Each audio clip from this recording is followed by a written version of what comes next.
Busy night tonight. It is now day 681 of the single most incompetent administration in modern American history, and I hope you're happy. In case you're wondering, there is no plan to fix your inflation, no plan to alleviate supply chain issues, no plan to fix the border, no plan to reduce violent crime, no plan to counter China, Russia, Iran, North Korea, or any of the other countries that hate us. And while the White House has no plan at all whatsoever to make our country better or safer, they do have a lot of excuses. You got to give them credit. Now, first up tonight, your Treasury Secretary, Janet Yellen.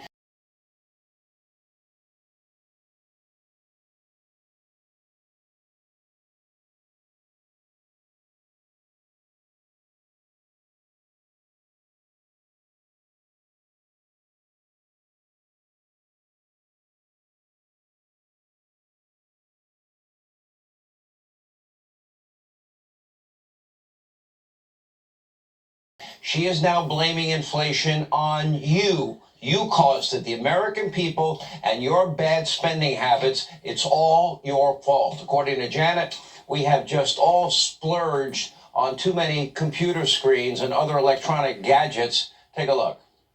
The pandemic had very special impacts on the economy. Remember, everybody stopped spending on services. They were in their homes for a year or more.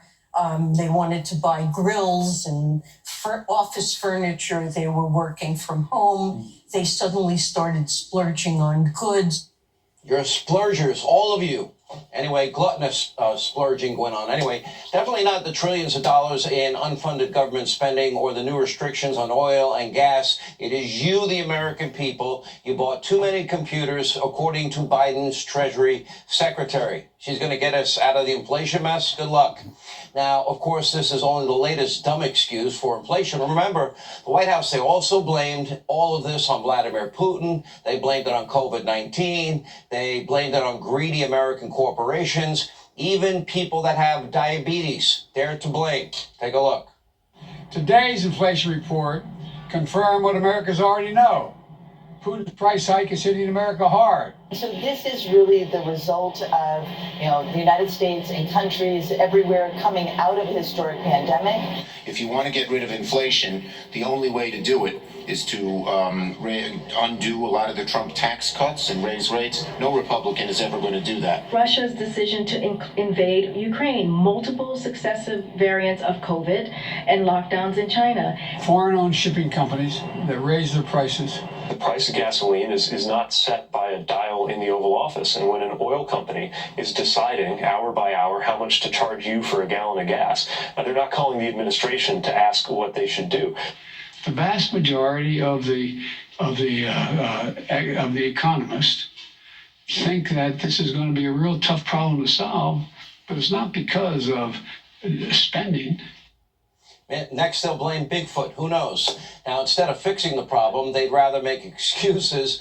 And we see the same thing at our southern border. After 2 years of record illegal immigration, the White House is just refusing to address the crisis. They don't recognize the crisis. Take a look at this exchange between Karine Jean-Pierre and our very own Peter Doocy. Take a look.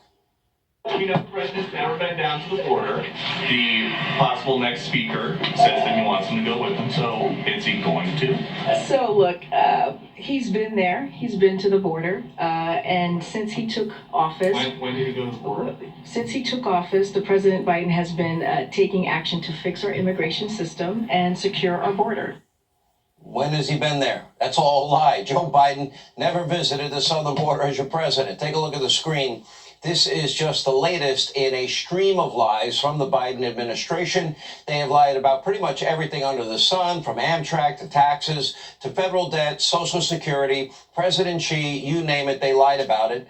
But back to the border, now for 2 straight years, record numbers of illegal immigrants have been processed, allowed into the country with, frankly, special privileges. They don't have COVID vaccines or mandates, or, they get a free phone, they get free transportation. We have talked about the millions and millions of people, human trafficking, drug trafficking, fentanyl, opioids, sex trafficking. It's all at an all-time high.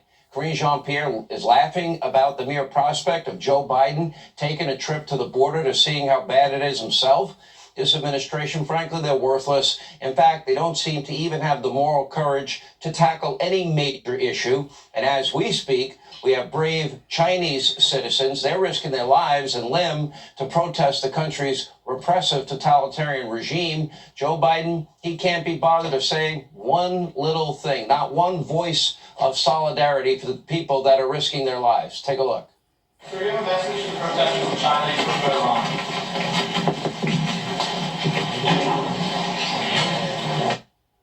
Looked like Macron was trying to catch him in case he fell backwards. Anyway, in all honesty, how could the president really speak out against China? They made his entire family really wealthy, and God only knows the dirt that the communist Chinese are holding on the Biden family syndicate.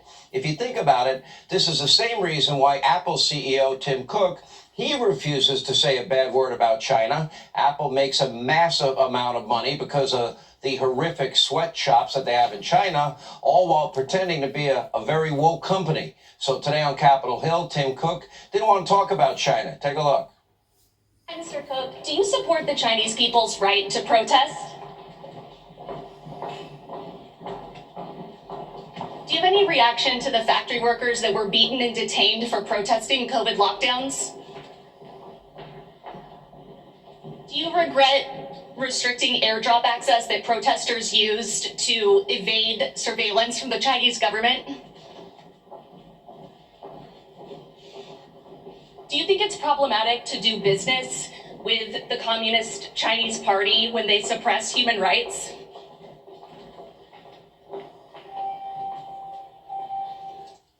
Actually, my Apple phone talks more than him.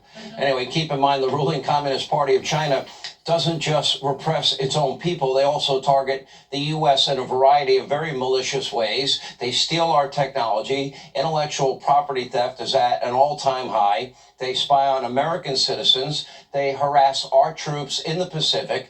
They threaten our ally Taiwan with invasion. They actively interfere in our elections. And Democrats care so deeply about election interference, right?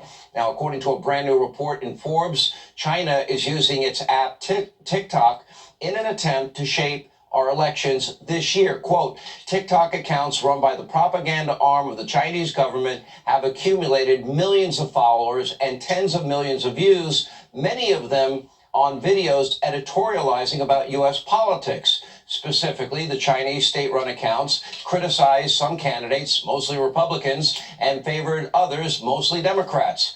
So foreign election interference right there in plain sight, and yet Joe Biden, Democrats are doing nothing to curtail TikTok in the U.S. Kristi Noem is in South Dakota. Now, in fact, in 2021, Biden reversed Trump's proposed TikTok ban. Could it be? I don't know. Once again, Joe gives favorable treatment to Russia on pipelines, favorable treatment to China. Is Joe Biden compromised? Or does he just appreciate the political support from his good friends and business partners in the Chinese Communist Party? Now, tonight, Congressman Jim Jordan is taking a deep dive into China's malicious activity, along with new probes into the Biden administration and their efforts to coordinate with big tech to censor conservative voices and purge conservatives from the FBI. Now, Congressman Jim Jordan spoke with Apple CEO Tim Cook today. Apparently, he might have even talked and spoken. But anyway, on Capitol Hill, he joins us now with more. Walk us through what happened today. What do you think? Well, good conversation, but like you, Sean, and like millions of Americans, I still have real concerns about China, communist China, and what they're doing with companies, not only in America, but all over the world. I mean, you're talking about Apple, Nike, TikTok, concerns about what their influence on the NBA. And frankly, Sean, I don't think we should ever forget that in addition to Dr. Fauci lying to us about the virus, so did the Chinese, and that's where this thing started. So we have to have concerns about China in all these areas. So I feel it was a productive conversation, but I'm still very nervous about the impact and influence China has in so many areas of our economy and in our culture. I thought we were going to wean ourselves away from imports from China and have more production domestically. What happened to that? Well, what happened to that is you had 51 intelligence officers sign a letter saying that this Hunter Biden story was Russian misinformation when it wasn't. And that changed. I think anyone can make a credible argument that altered the outcome of the election. And we no longer have Donald Trump in the White House because he was doing that. He was pushing back on China for the first time. And now we have Joe Biden there, and it's went exactly the opposite direction. So that's what happened. That's why this is all connected, because the influence of big media, big tech, and big government in impacting our election. I think we said this last week, Sean. My colleague said this in a committee a few weeks ago, Matt Gaetz. He said, when is the FBI going to stay out of elections and let we, the people, decide? In 2016, they spied on Trump's campaign. 2018, it was the Mueller investigation. 2020, they suppressed the Hunter Biden story. 2022, 91 days before the midterm election, they raid his home. And now, just 2 weeks ago, 3 days after he announces for the 2024 race, they name a special counsel. And it's not just anybody. It's Jack Smith and the record that he has of weaponizing the government to go after the people. So all this is connected. And this is why it's so important we're aggressive and go after it and make sure the country gets the facts. So Elon Musk is going to show us how the forum, Twitter, suppressed information and how it influenced our elections. Okay.